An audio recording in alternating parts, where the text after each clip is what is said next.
I was born in China, the city of Yangzhou. It's close to Shanghai, about 300 kilometers away. And I was raised up in the countryside. Before I, know something about Buddhism, I have no, religion background. I have never, studied or learned or practiced other religions. I have a Master of Law degree. I studied in Peking University, and I got bachelor degree and a master degree in Peking University from 1984 to 1991, 7 years in that university. I used to be a lawyer in China, so I was in Zhejiang province to deal with a case, and my client is in that small town, and we visit our clients, and there's a small temple just by the river, and that is the first time I met with the master. But after 10 years, the master contacted me again, and he said, "Oh, I would like to visit Beijing. I've never been to Beijing before." So, okay.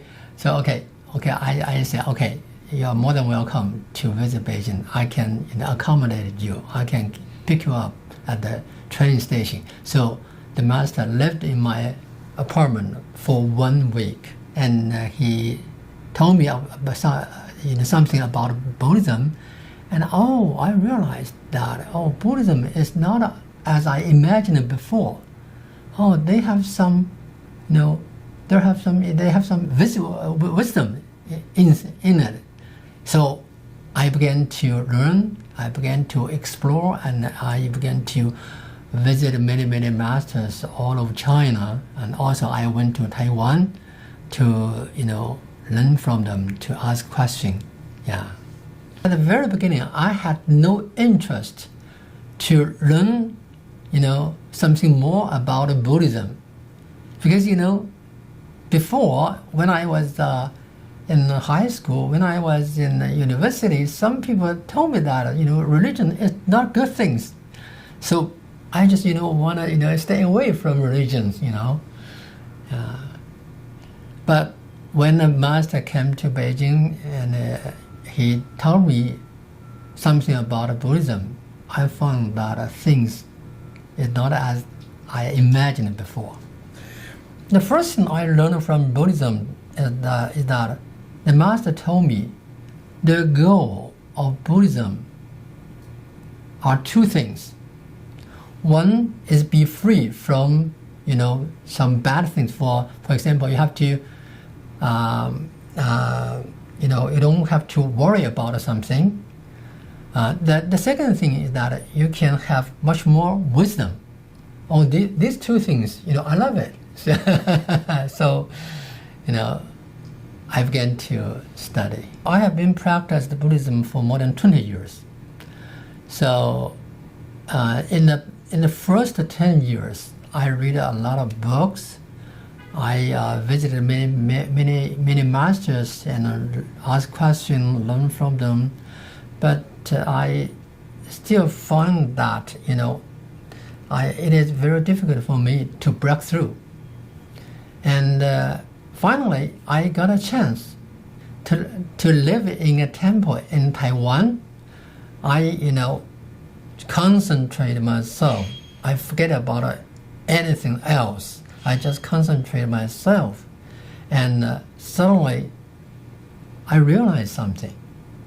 And I also realized that I have to do something for the whole world, because I realized that we human beings have big problems because we are on the wrong direction.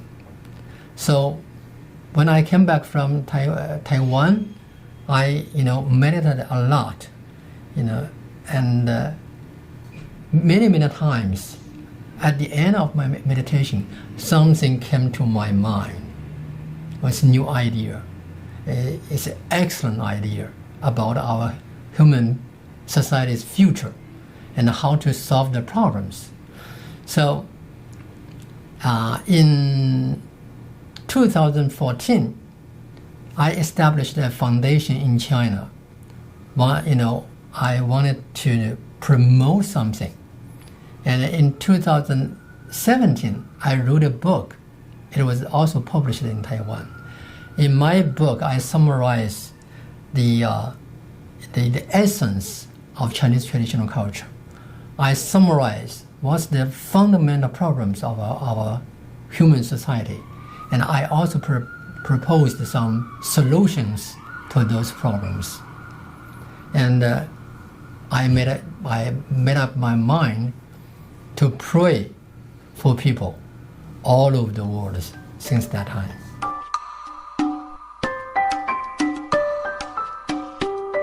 This style of praying is traditional style of praying in China. It is called 3 steps and 1 bow. In Chinese, it is called 三步一拜, 3 steps plus 1 bow. Okay, so it is very common in China. But when the idea came to my mind that I should pray for people all over the world, it also came to my mind that I should pray at a distance that is equal to the radius of the earth. So it is about 6,372 kilometers. Okay, so in order to achieve the distance, I also got the idea that I should pray in each city for 999 times, because for each time I walk 3 steps and 1 bow. So in each city it will be about 3 kilometers. So in together, in order to pray 6,372 kilometers, I have to pray in 2,124 cities. Okay, so I explore which city I should pray in, and I found that the United Nations, they have a list of cities with a population of more than 300,000. There are more than 1,700 these kind of cities in the world. Okay, so this is the main part of cities I will pray in. But in some countries, for example, in United States, I also made up my mind that I have to pray in each capital cities of all states. Even their population is not as big as 300,000. Yeah. So altogether, more than 2,100 cities. Portland, I pray in Portland because there are many Portlands in the world. For example, in Oregon, there is another bigger Portland, but that Portland, the city's name came from this Portland. So that's the reason. Because Portland is well-known city name. So I decided to pray in Portland. I also prayed in Augusta. Yeah.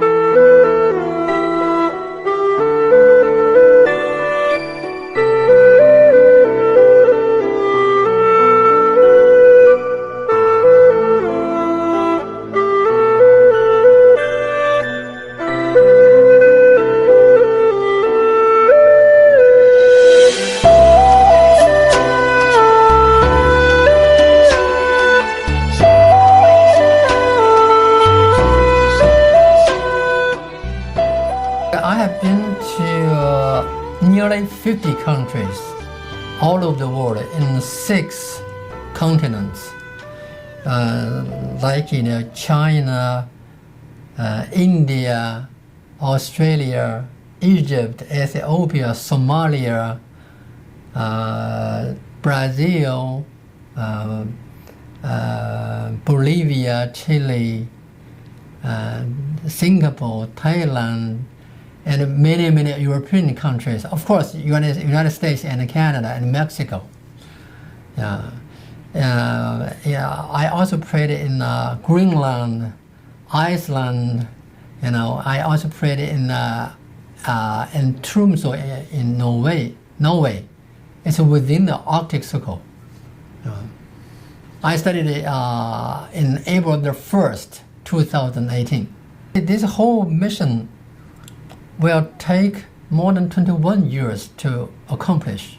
So far, I have been prayed in 334 cities, because Portland is 334th city I prayed in.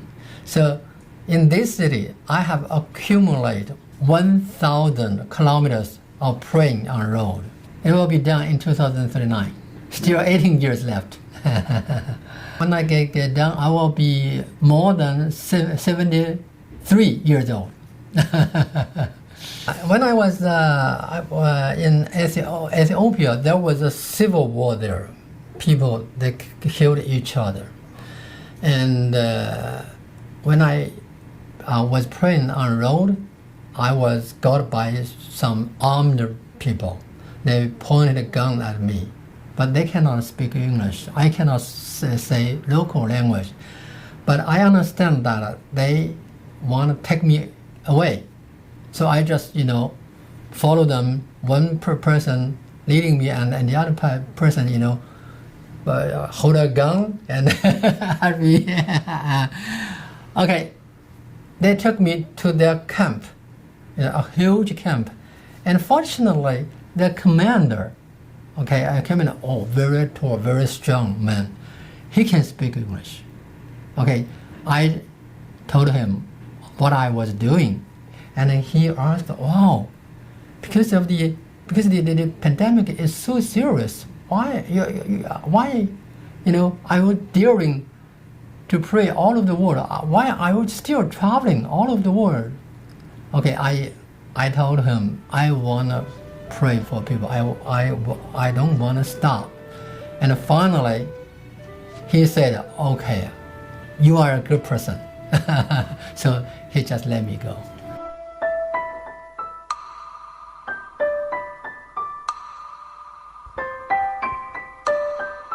When I prayed in the capital city of Bolivia, so because in that city most residents are local Indian people, so almost every family they have dogs.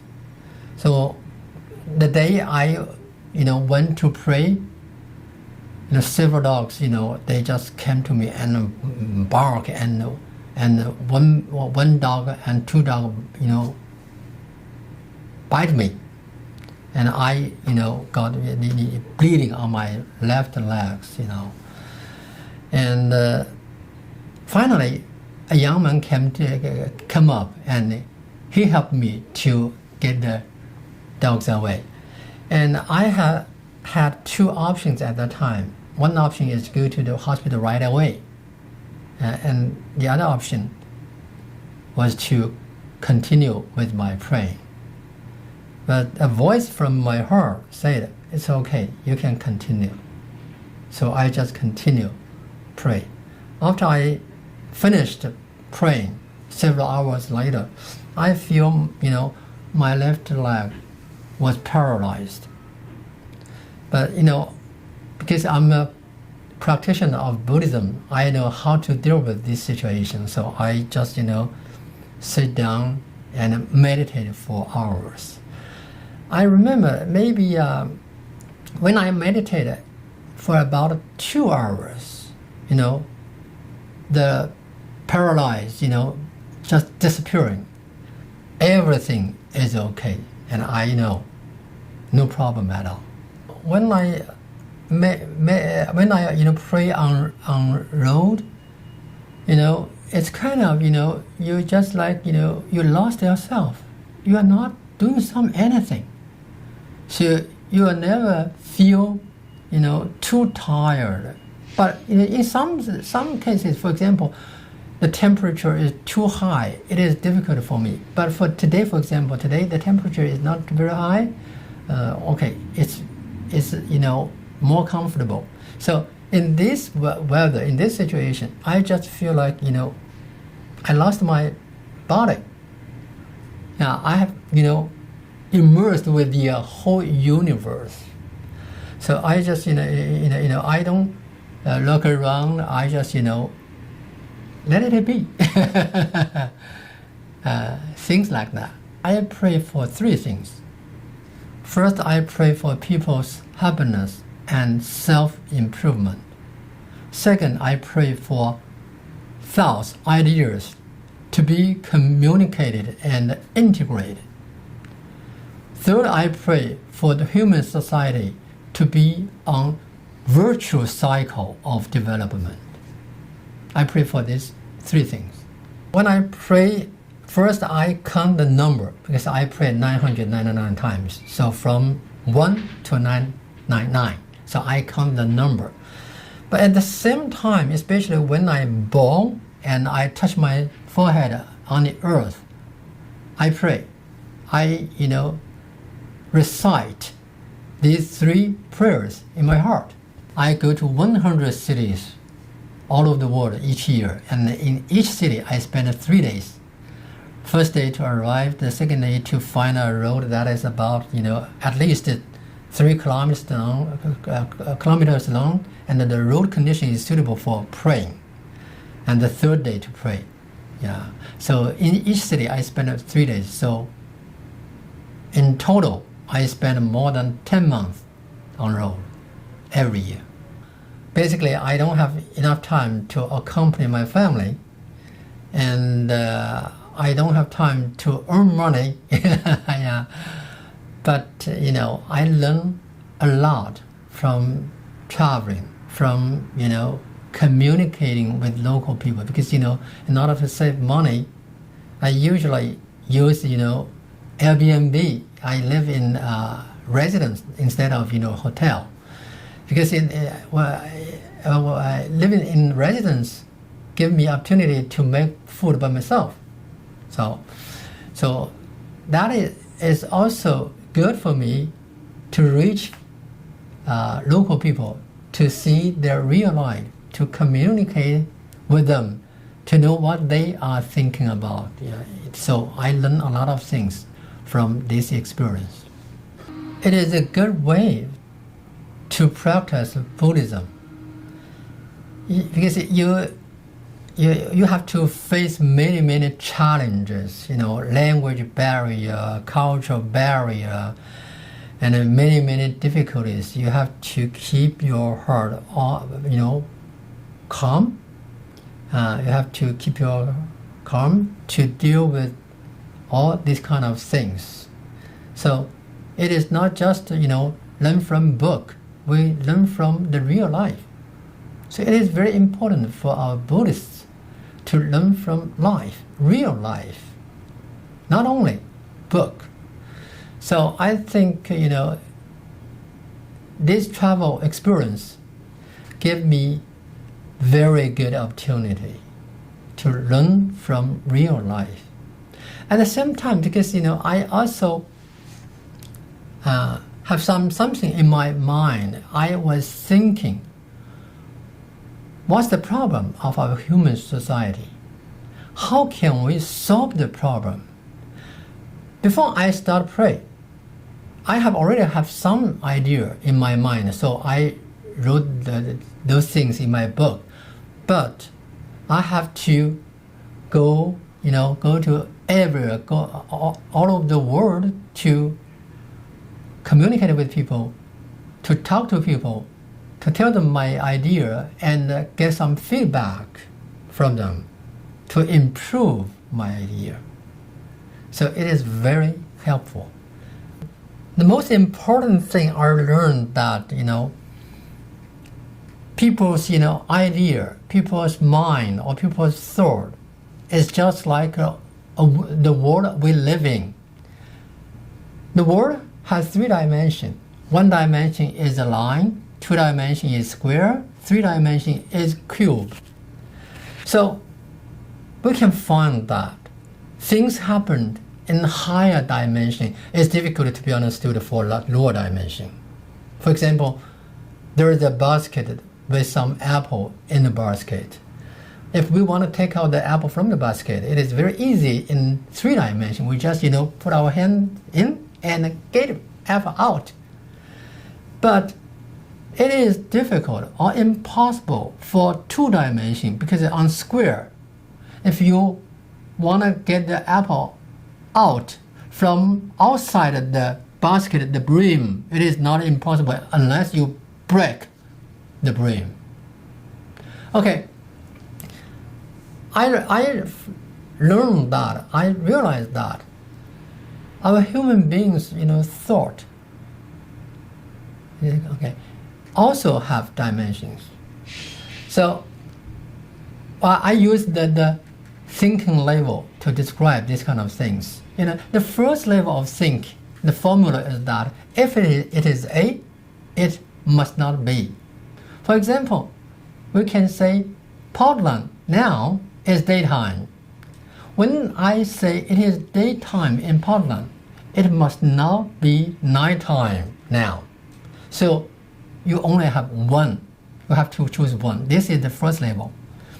The second level, the formula is also A, also B. For example, a paper has both side A and side B. Side A is not side B, side B is not side A. But side A and side B, they cannot exist without the other side. They're always together. Okay, this is the second level of thinking. The third level of thinking, the formula is that A is B, B is A. They are the same and together all the time. So in China, we have a saying, water can carry a boat, can also overturn a boat. So we see everything, both good and bad. For example, food is good, but if you eat too much, it will damage your health. Okay, so everything is both good and bad. So we have to find out the balance point, the middle point in Chinese traditional culture. Okay, so this is the third level of thinking. The fourth level of thinking, the formula is not A, not B. Okay, we just mentioned the day and night.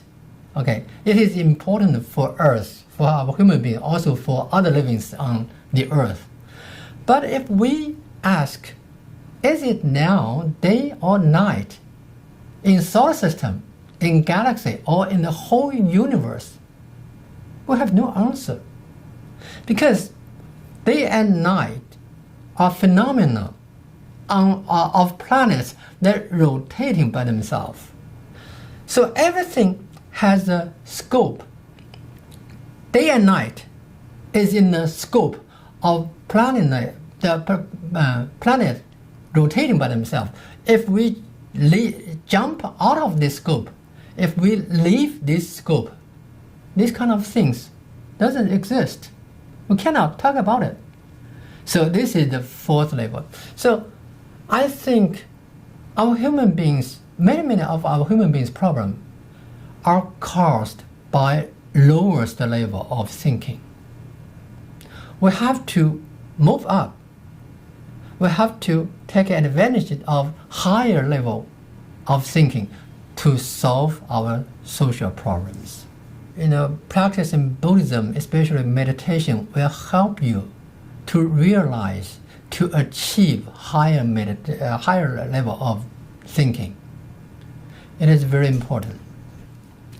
I wrote a book, and today I made a declaration, summarize the problems and my proposal to the solution. So I will tell people, my idea. When I pray all over the world, I will communicate with local people and share with them my idea, so that more and more people realize that, we have problems. We have a better way to improve it. We deserve a better world in the future. For the first level, if our thinking is on the first level formula, if it is A, it must not be. So people will fight each other. Because if you get this, I will lose. So it is a get and lose way of thinking. So there will be many disputes, many fights on the world. If our thinking move to the second level, we realize that also A, also B, we are in the same boat, just like side A and side B were together. So we can compete, but at the same time, we can cooperate. We can make things happen together, not just fight each other. Okay, for the third level of thinking, something in our life, they happen. We cannot change the result. But everything has both good and bad. For example, yesterday, we cannot manipulate the camera. That is a bad thing, but it is good because if you solve the problem yesterday, you will do things better today. So everything is good. If you cannot change the result, we have to look at both sides, both good and bad. We can, take advantage of good side. For example, if we suffer something, we cannot change that result. We can also learn something from suffering. We can also grow up from suffering. Suffering actually can help you better to grow up. Okay, this is the third level of thinking. Okay, fourth level of thinking. Everything will pass away. Good, bad, success, failure. Okay, as time elapses, everything will go away like a wind. You don't have to worry about it too much. Take it easy.